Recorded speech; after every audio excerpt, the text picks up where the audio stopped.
Hi, my name is Benjamin Alida Sines.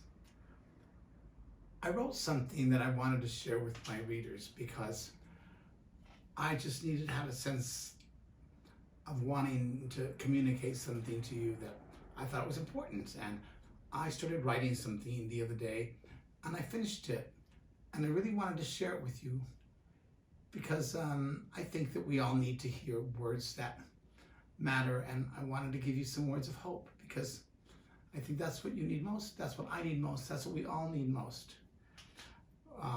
Hope right now is our treasure, and it is our only sense of wealth. So I'm going to read you this, and I dedicate it to all of you, my readers who have given me my voice. Hope. A few days ago, I opened my laptop to sit down to write a story. And a story entered into my head. Not a story that I wanted to write, but a story that had been written a long time ago. And though I did not write it, for some reason, it has become a part of me. So in some very important ways, it is my story. The story is a Greek myth, the myth of Pandora's box. A story that has always fascinated me since the day I first heard of it when I was a boy.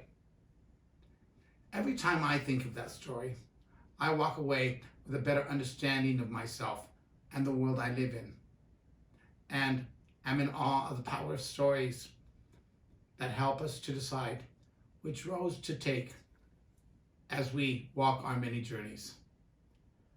Great stories are great because they have something to say to us, and they provide an opportunity for us to stop and think about the overwhelming questions that we do not think about, cannot think about, do not want to think about, precisely because the questions are overwhelming. Human beings are the most powerful species on the planet, and we have exerted that power indiscriminately since we emerged as a ruling species, using our superior capacity to think.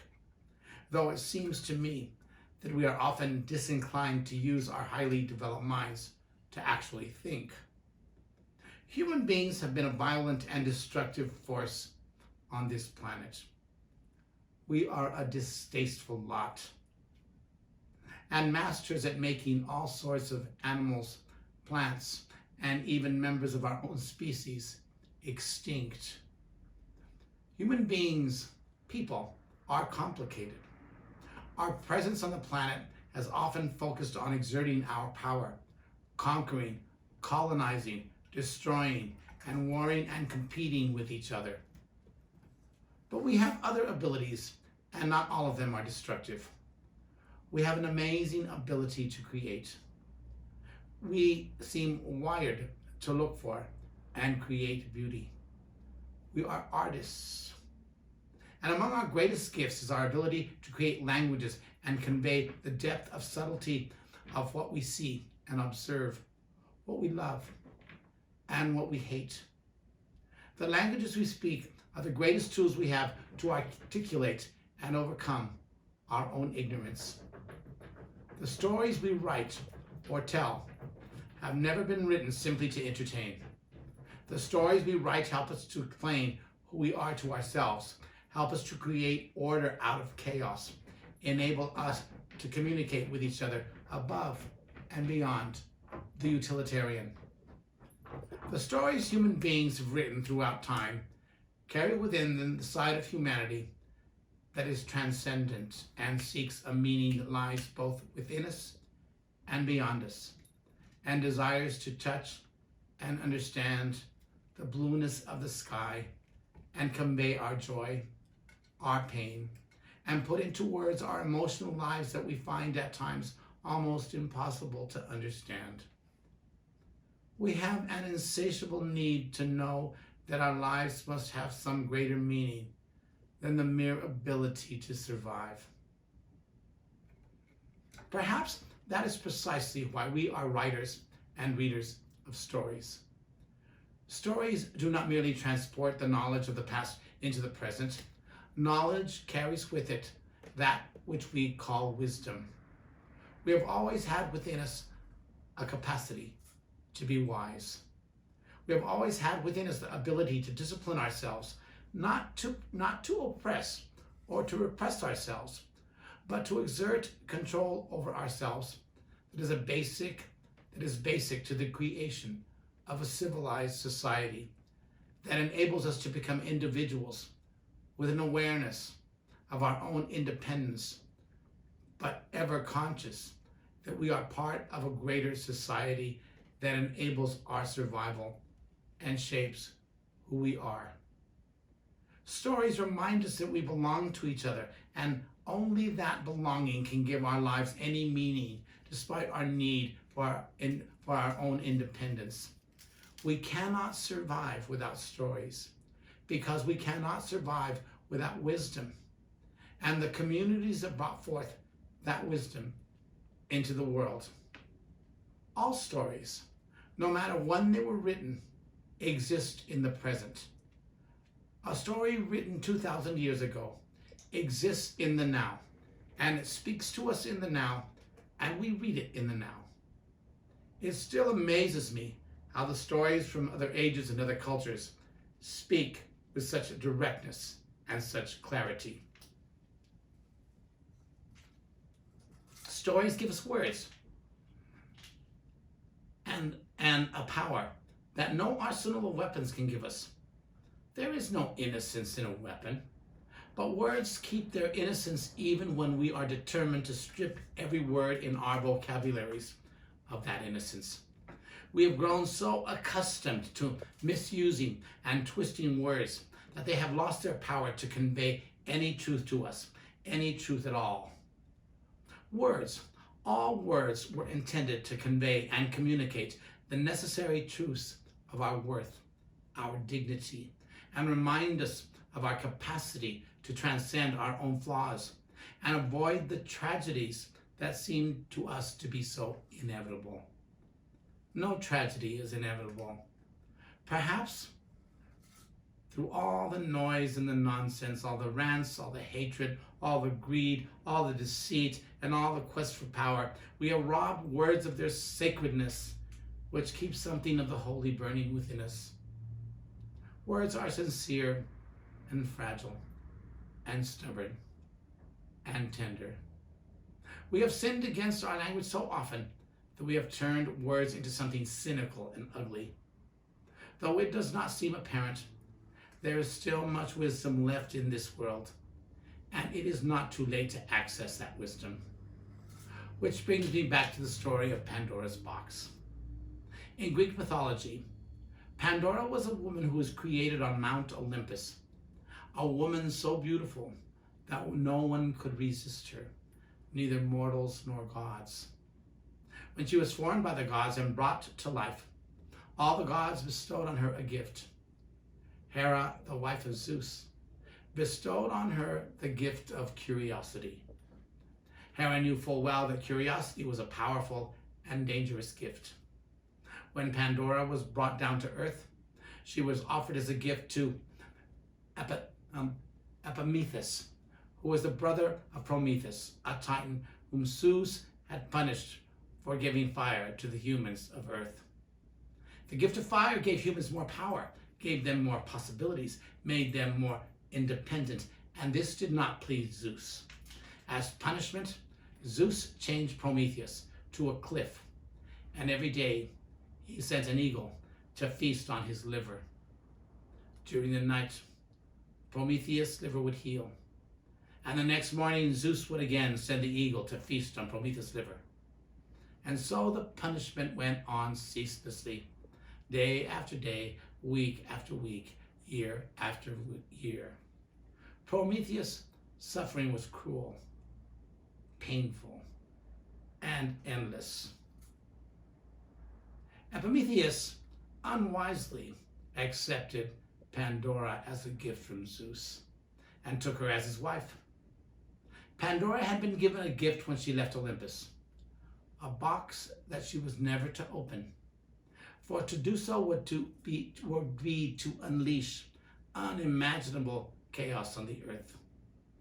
In the end, she was not strong enough to fight off Hera's gift to her. Curiosity is a powerful possession, and it was inevitable that Pandora would succumb to its power and open the box. When she took the key and opened the box, she immediately knew she had unleashed the evils on the earth that would haunt its people for all time. She shut the box, knowing that there was still one more curse in the box. And not knowing what else to do, she opened the box once more and let out the final contents of the box. Hope.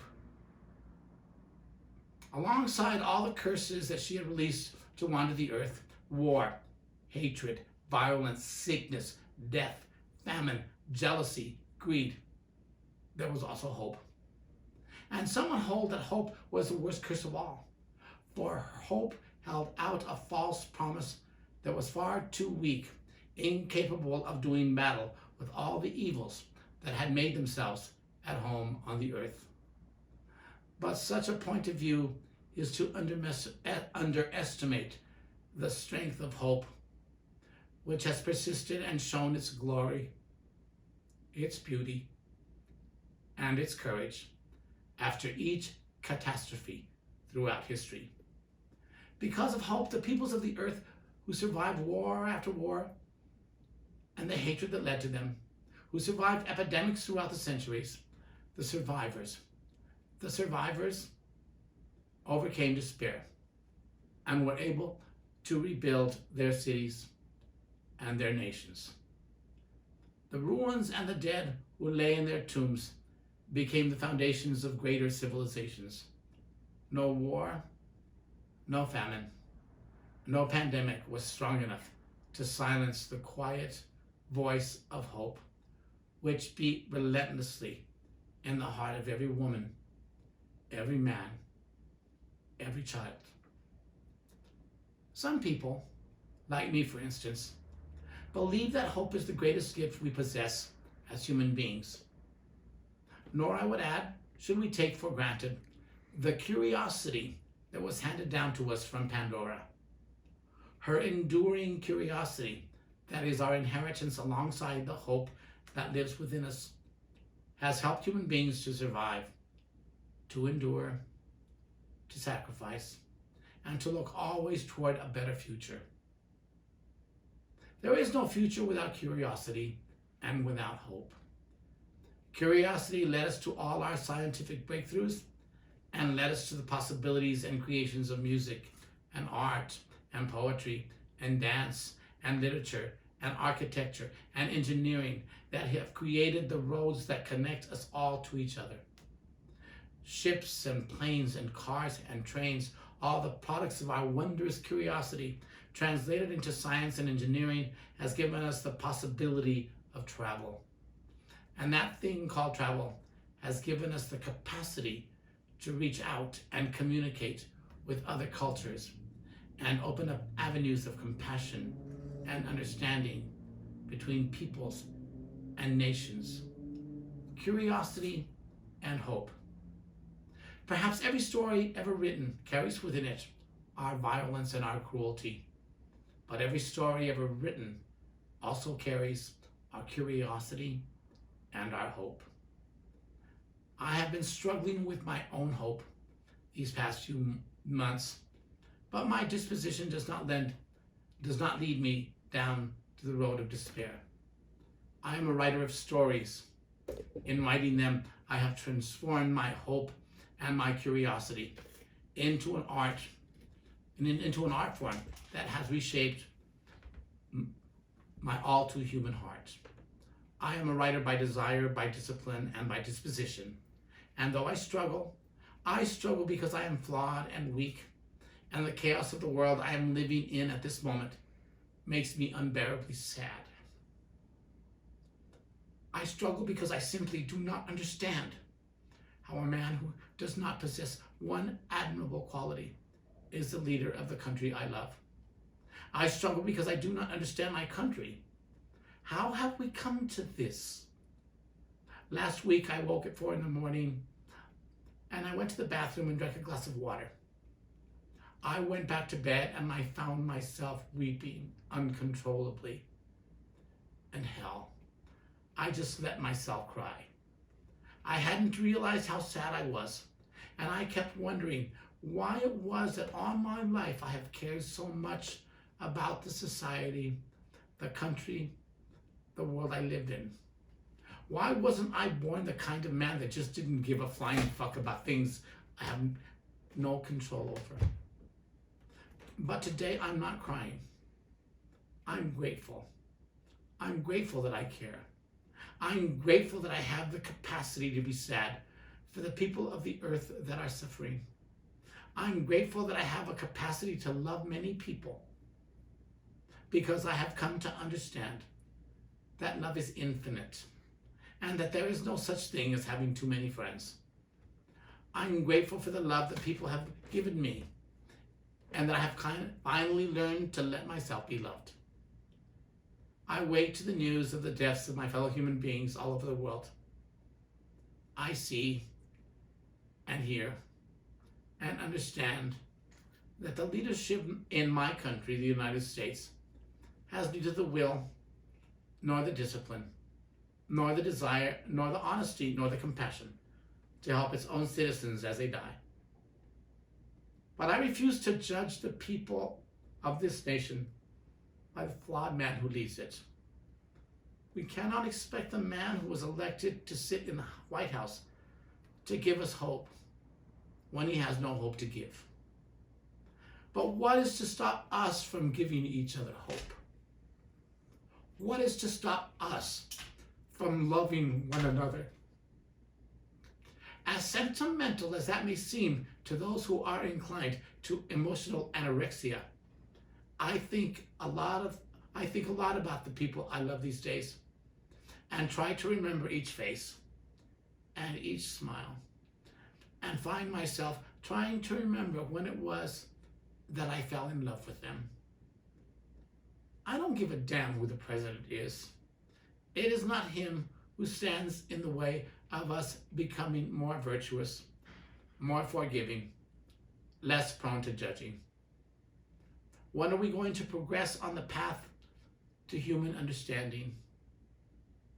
There is no time like the present. What is to stop us from taking the time to read stories that remind us of our flaws and wounds, that remind us too of our great beauty? I happen to like people. I happen to think that human beings are incredibly moving. And the wounds of my fellow travelers and the news of their pain does remind me that their pain is my pain. That their losses are my losses. And every day, with the news of every death, I am more convinced that every human life matters. Each of our lives matter more to the universe than any of us will ever know or can fathom. I still stubbornly cling to the notion that we are a great people and that for now we are living under a great shadow. And I still believe that our nation will come to be a great nation for the first time, abandoning economic policies that have not worked for the benefit of its people, abandoning the notion that our military might is what makes us great. It is not what makes us great. The gathering of the immigrant peoples of the earth and how those immigrant people flowed into each other in this nation led us to create music and art and film and literature and dance and theater that the world came to envy and admire. We did not win the Cold War simply because of our military might. The world admired and envied our free society and its openness to allow the peoples of the world to come and create a new music never before heard. From our immigrant culture and what that culture was able to produce made us the envy of the world. A nation is great because of what its people are able to imagine. A nation is great because its people are willing to make sacrifices for their families, for their neighbors, for their friends, for their countrymen, though many of their countrymen be strangers. A nation is great because it values the lives of its citizens and will do anything to protect those lives without regard to the cost. A nation is great when it does not measure itself by its dollars, but by its compassion. A nation is great because it places values on its older citizens, who are the keepers of our history, the keepers of our wisdom, the keepers of love, and have worked, sacrificed, and dedicated their lives to house, clothe, educate, love, and ensure the survival of those they gave birth to. A great nation understands that our elders hold the secrets of the universe and have handed down all they have learned as their legacy to this nation. Every time we lose our elders, one of our elders, we lose a library. We lose a pillar on which this nation was built.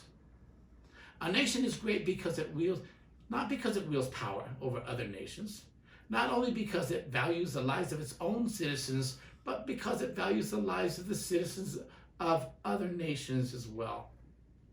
Our great nation recognizes that a human life is a human life and will enact a foreign policy that reflects that peace is preferable to war. War has always been a failure of the imagination. It has rarely, if ever, been a solution that helps us to understand our own inhumanity. The holy wars that Christians fought against the Muslims were anything but holy, and it did not bring us one step closer to understand the man we claim to worship. After 19 million deaths and 23 million casualties, World War I only accomplished in leading us to World War II. Despite the barbarism of fascism and its cruelties, World War II did not put an end to fascism, nor did it put an end to anti-Semitism. Our own country's civil war did not put an end to racism, did not do away with the idea of white supremacy, did not stop the citizens of this country from treating black men and women as if they were no more than animals. Despite the fact the Navajo people gave us their language and enabled us to win the war against the Nazis, we gained no new appreciation for the people who are native to this country. What exactly did our military involvement solve in Korea? What freedoms did our military involvements in Vietnam win for our nation? After all our military actions and interventions across the Middle East, are we any closer to peace? After all the men and women that have sacrificed their lives, no one is safer.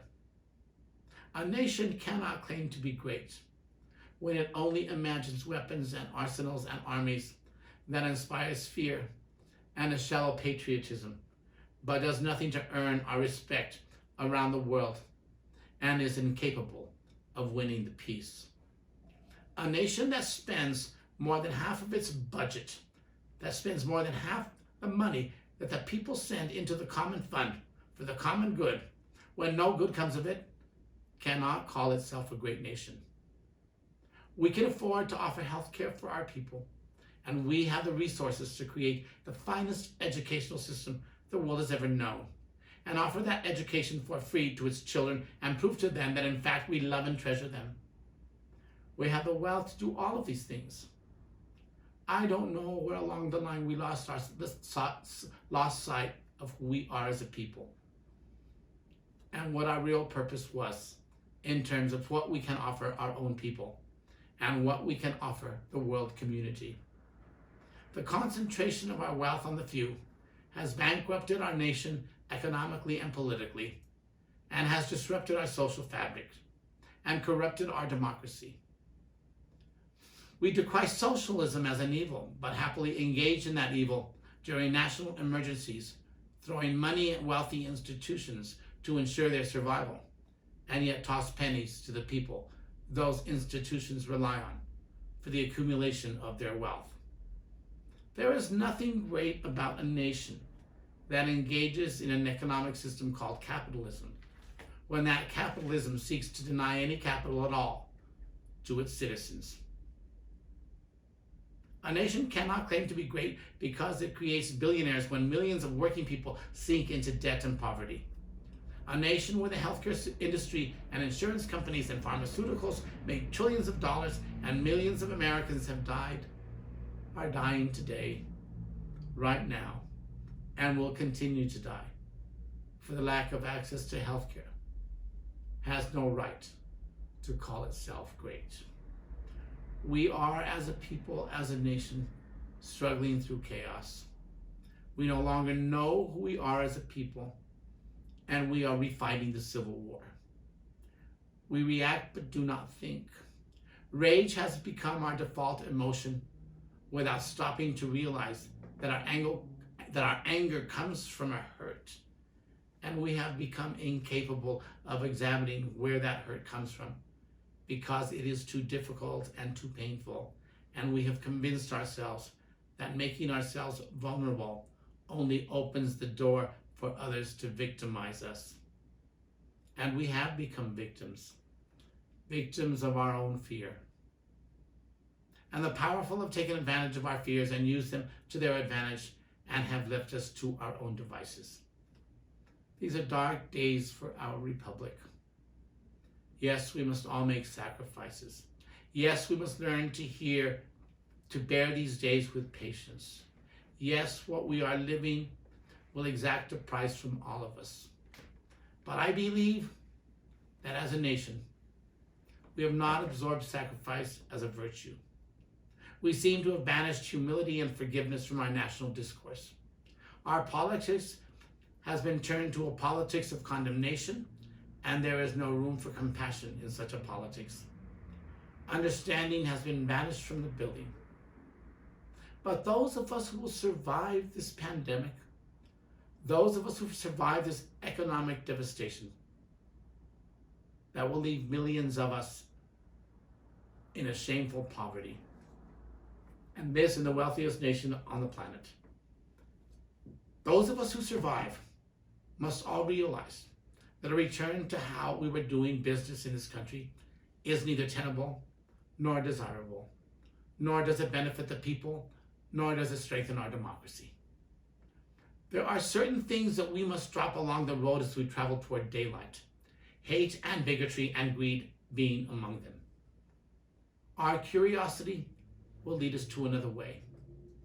Perhaps when we awaken from this nightmare, after we have taken the time to mourn for our holy dead, we will have shaken awake our imagination and abandoned the old dispensation and begin creating a new world and toss away the word domination as central to our politics, for it is a useless word for a great people. William Faulkner once wrote that the only thing worth writing about was the conflict of the human heart against itself. We have a real problem in America today. Our hearts are in conflict with other human hearts, and we no longer consider that another's human heart is as valuable as our own. But your heart is no more valuable than my heart, and my heart is not more valuable than yours. We have forgotten to look deeply into ourselves and discover the depths of our humanity. We are thoughtless and reactionary. We feel rage and anger and rely on our guns rather than develop the human tools that are innate in us, that are far more powerful than any weapon. Perhaps it is time to go back to all our stories and read and learn from them again. Perhaps in those stories, we will find ourselves again. I am grateful for Pandora and her box. I am grateful to its author. I am grateful to the writer who brought her into the world. I am grateful for every story I have ever read. I am grateful to my stubborn hope, a stubborn hope that is still hovering around this nation, like the angel of God once hovered over the waters of creation. I believe that we must not be distracted by the voices of chaos and misunderstanding, voices that have no interest in fighting for our common good, the common good of every woman, of every man and every child. I believe those voices deliberately seek to distract us from the best that is within us and distract us away from our hope and point us towards despair. For the past few months, I have been struggling, but I have looked past my own fears and my own tears. I have looked within and have discovered a reservoir of hope. Just because we are in the midst of crises and struggles that seem impossible to solve is no reason at all to abandon our hope. If you find that you are losing your hope, I will give you some of mine. I ran out of toilet paper a few days back, but I still have an endless supply of hope. There is plenty to go around.